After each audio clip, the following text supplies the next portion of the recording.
Bismillahirrahmanirrahim. Assalamualaikum warahmatullahi wabarakatuh. Materi yang kelima adalah job order costing.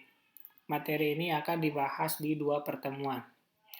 Sebelum kita membahas tentang job order costing, kita akan melakukan review tentang materi yang sudah kita bahas sebelumnya, yaitu tentang departementalisasi. Inti dari departementalisasi yaitu pendistribusian dari departemen jasa ke departemen produksi. Perhitungan biaya yang dimaksud adalah perhitungan biaya untuk overhead atau FOH. Ada 3 metode yang kita pelajari pertemuan yang lalu. Yang pertama adalah metode langsung. Metode langsung adalah metode yang kita distribusikan secara langsung dari departemen jasa ke departemen produksi tanpa memperhitungkan hubungan antar departemen jasa. Apabila kita memiliki departemen jasa Y dan Z, kemudian kita memiliki departemen produksi A dan B, maka pendistribusiannya adalah Y kepada A, Y kepada B, Z kepada A, Z kepada B. Itu metode yang pertama, metode langsung. Metode yang kedua adalah metode bertahap. Metode bertahap memperhitungkan hubungan antar departemen jasa, namun tidak memperhitungkan hubungan antar departemen produksi. Apabila kita memiliki departemen jasa Y dan Z, kemudian memiliki departemen produksi A dan B, maka pendistribusian biaya overhead-nya itu adalah Y kepada A, Y kepada B, Y kepada Z. Kemudian Z kepada A, Z kepada B. Namun ada juga kemungkinan yang didistribusikan pertama itu adalah departemen yang kedua. Y dan Z untuk departemen jasa, A dan B untuk departemen produksi. Jika departemen Z yang mendistribusikan dulu, maka Z ke Y, Z ke A, Z ke B. Baru setelah itu Y ke A, Y ke B. Departemen yang memulai duluan melakukan distribusi akan berbeda hasilnya.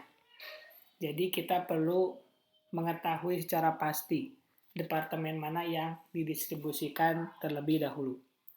Kemudian metode yang ketiga yaitu metode simultan. Metode simultan adalah metode yang mempertimbangkan hubungan biaya antar departemen jasa dan antar departemen produksi. Sehingga kita harus membuat persamaan terlebih dahulu untuk menghitung kontribusi antar departemen jasa. Setelah kita menghitung kontribusi antar departemen jasa, kita kemudian mendistribusi dari departemen jasa ke departemen produksi. Jadi, jika digambarkan apabila kita memiliki Y dan Z sebagai departemen jasa, A dan B merupakan departemen produksi, maka Y dan Z ke Y itu kita buat persamaan untuk mengetahui kontribusi masing-masing departemen. Baru setelah itu Y ke A, Y ke B, Z ke A, Z ke B. Seperti itu.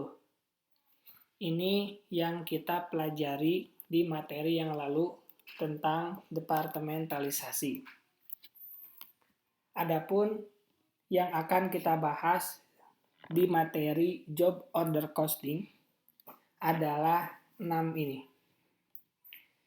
Ya, dimulai dari ciri-ciri perusahaan, karakteristik, biaya produksi, kemudian job order cost sheet, dan yang kelima dan keenam itu langkah-langkah penghitungannya.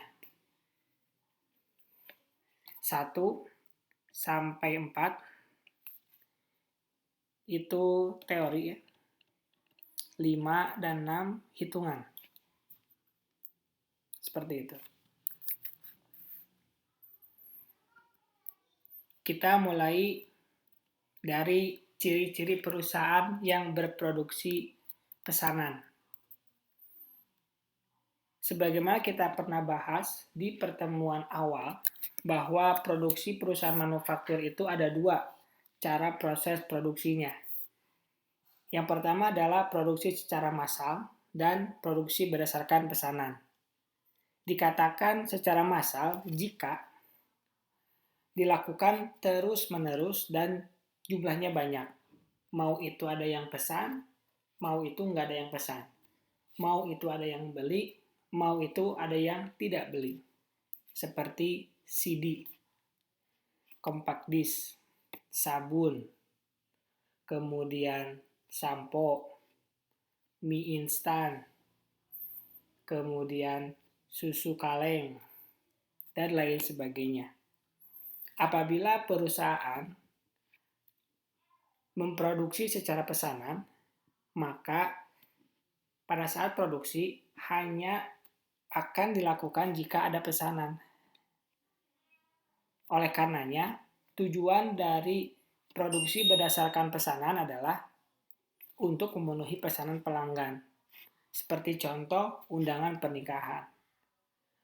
Orang yang mencetak undangan pernikahan harus ada pesanan dulu. Misalkan kamu mau menikah, datang ke percetakan undangan pernikahan.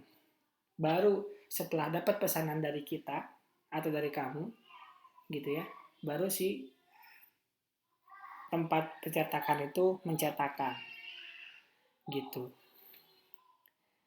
Kalau misalkan kalian belum ada calonnya, boleh nyetak dulu. Nanti calonnya itu menyusul, gitu ya.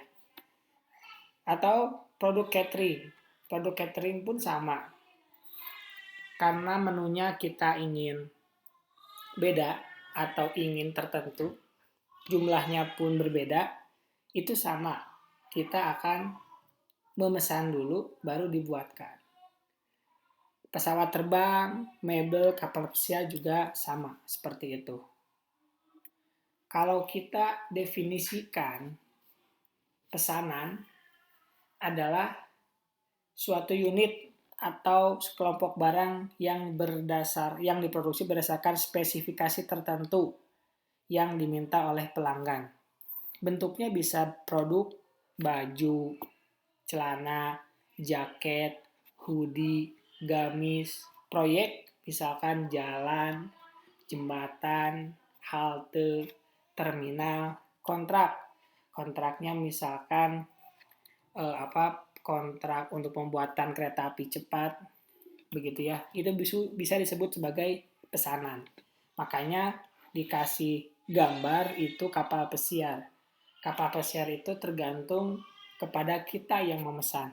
Jadi kapal pesiar itu ada yang massal, tapi sebagian besarnya itu kapal pesiar adalah pesanan. Misalkan kita ingin ada poolnya di dalam kapal pesiar, ada tempat spa, kemudian tempat gym, dan lain sebagainya. Begitu ya, kita lanjutkan ke video berikutnya di karakteristik metode harga pokok pesanan.